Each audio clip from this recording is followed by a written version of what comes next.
Muhammad, I have made you and your people a community of moderation, wasat, in the middle. So the middle verse, in the middle of the chapter, talks about moderation and being in the middle. I found that myself to be fascinating. It talks about the importance of moderation and being in the middle. You know, someone told me recently, Brother Yahya, I have a problem. My wife does not want me to deal with my mother. And my mother hates my wife. Should I go for my wife or my mother? There could be a natural order story, huh? And why do we always have to ask a question in that way? The question should be, how can I bring my wife and mother together? How can I take care of both at the same time without compromising on either? And it should be either this or that. See where I'm coming from? And the Prophet spoke about this. He said, "La ifrata wa la tafriq." There should be no extremism to either to the right side or to the left side. Be in the middle. Be in the middle. The fact I don't like you does not mean I have to hate you, by the way. I may not like how you live and how you eat and how you drink. It's natural, but that does not mean I have to hate you. That's what I mean. You know, think of it that way. But this is an important concept in the Qur'an. I see it in so many of its verses. How Muslims have to bring that forward to the world. Are we? Unfortunately, in the last 100 years, we have failed. I believe. We have failed to become a community of moderation, community of godliness, community of unity. Being honest. When we were before that, I think, for so many years, we were a community of moderation. We were a community that brought Jews and Christians together, a community that, in Egypt, read through, if you go to Cairo, you'll be amazed of how many thousands of documents there are, manuscripts about atheists, Jews and Christians and Muslims debating God in the mosques. It was not a problem. But now, for God's sake, an atheist debating God in a Muslim country, it would be considered a sin by that country. Isn't that true? You talk about the sciences of the Qur'an. I'm not bringing a new innovation. Something was established in the 11th century called the ilmu mushkil al-Qur'an. The science for the study of problematic Qur'an. You know that? Yeah, it's there. I have the books. I have the books. So Muslims sat down to study their problematic verses by their understanding. Like the verse about the beating of the wife. Okay? Or other verses, like there's a verse in the Quran, chapter 19, that says, when Mary came home carrying Jesus, some of her family said, "Oh, sister of Aaron, Mary had a brother called Aaron?" Oops, of course not. Is that a problem? Yes, it's a problem. But can it be solved? Yes, it can be solved. And we'll go through that later today. See where I'm coming from. How do we deal with these problematic texts? Scholars of Islam discussed it. It was okay to discuss it. But who dares now in Muslim countries standing up to say, I have a problem? Unfortunately. Is it because of Islam that we cannot know? Islam did it for many years. We are no longer able to do it because I think we failed to understand this amazing rich tradition of Islam and history of the Quran itself. When the Quran says in one of its verses, come and debate me to find better verses than me. The Quran challenges Shia to challenge it. You want to challenge the Quran? Come and challenge it. You want to challenge Muhammad? Come and challenge Muhammad. I have no problem. Let's do it intellectually, respectfully, around the table. You see where I'm coming from? Unfortunately, I'm not able to do that in scholarship. You are called names if you dare to say that in Muslim countries. You see where I'm coming from? So we need to bring these issues to the forefront. Become a community of moderation about religion, about God, about faith, and a message of unity as well. Next, calling for a world that is a human and in coordination through freedom, justice, peace, and forgiveness. This is what the Quran, believe me or not, calls Muslims to do. Calls upon Muslims to establish this kind of world, this kind of universe. There's so many verses I don't have the time to mention. I mentioned some of them. You have in Surah At-Tawbah, Surah 9, a verse that talks about the importance of freedom. that should not be taken away from anyone. In Surah An-Nisa, the women, Surah 4, and Surah Al-Imran, number 3, there are verses that talks about how God had created us from dhakar wa untha, from male and female.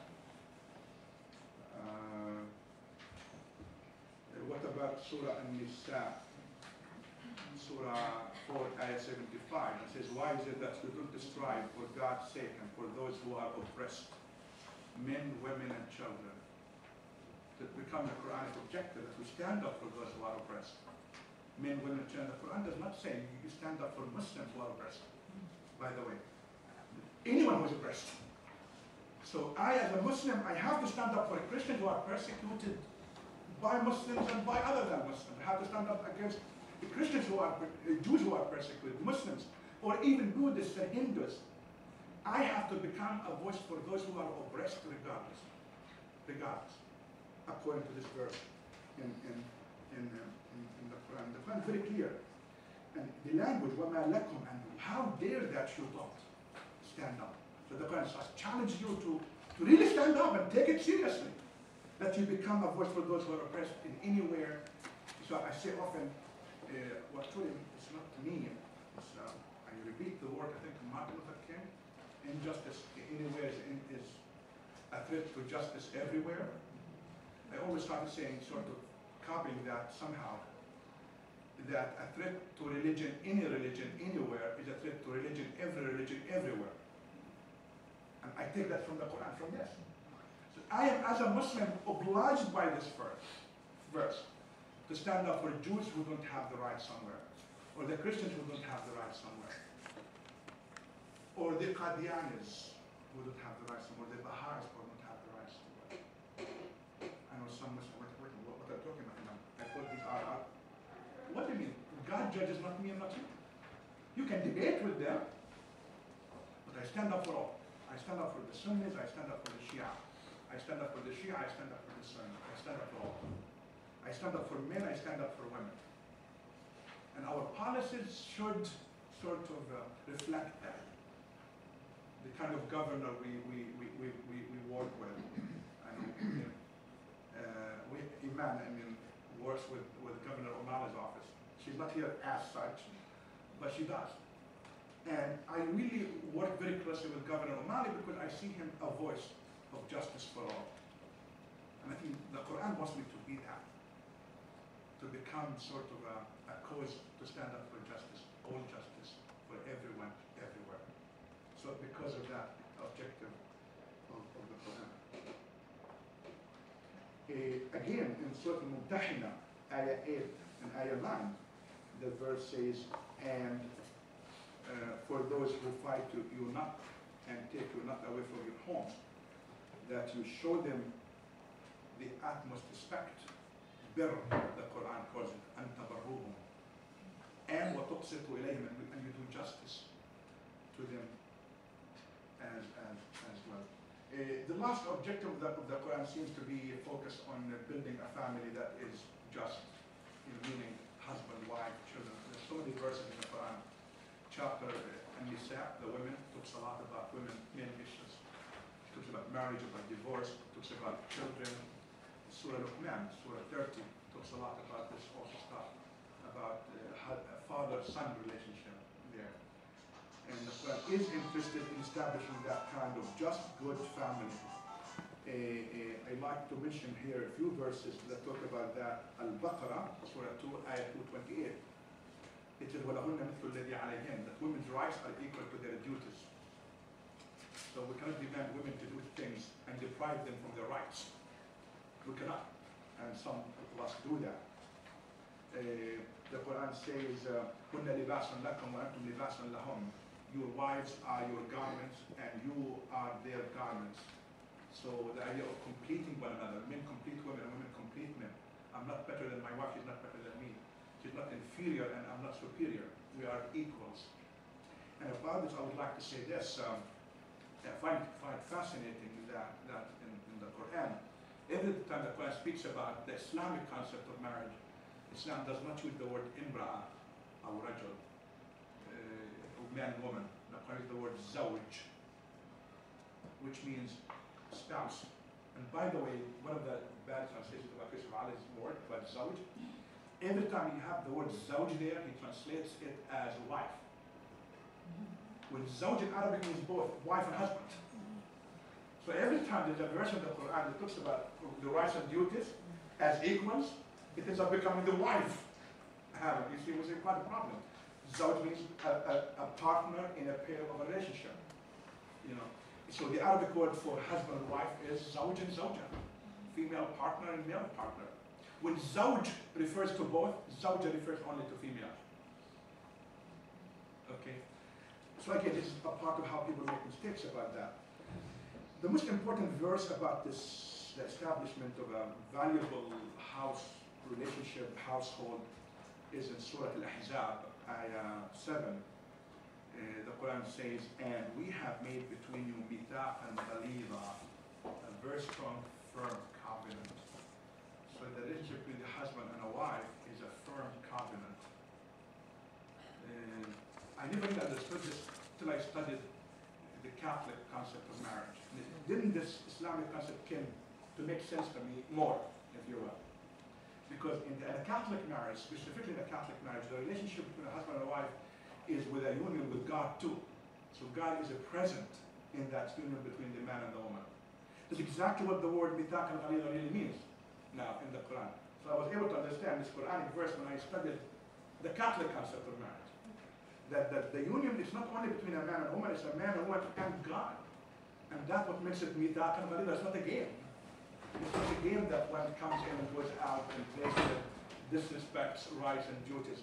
It's something that has to be taken very, very seriously. We'll talk more about this issues of Quran. But these are the six objectives of the Quran. What the Quran wants us to achieve in our life.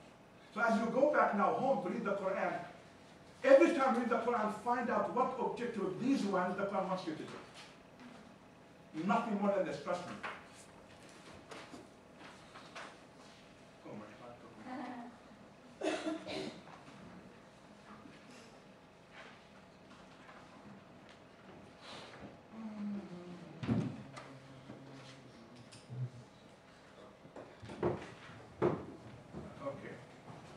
What does the Quran call us? So these are the objectives, the paradigms in general. Specific things that Quran calls Muslims to do. Specific things. Again, if there was time, I would have given you many verses for each one, but you can do it on your own when you go home.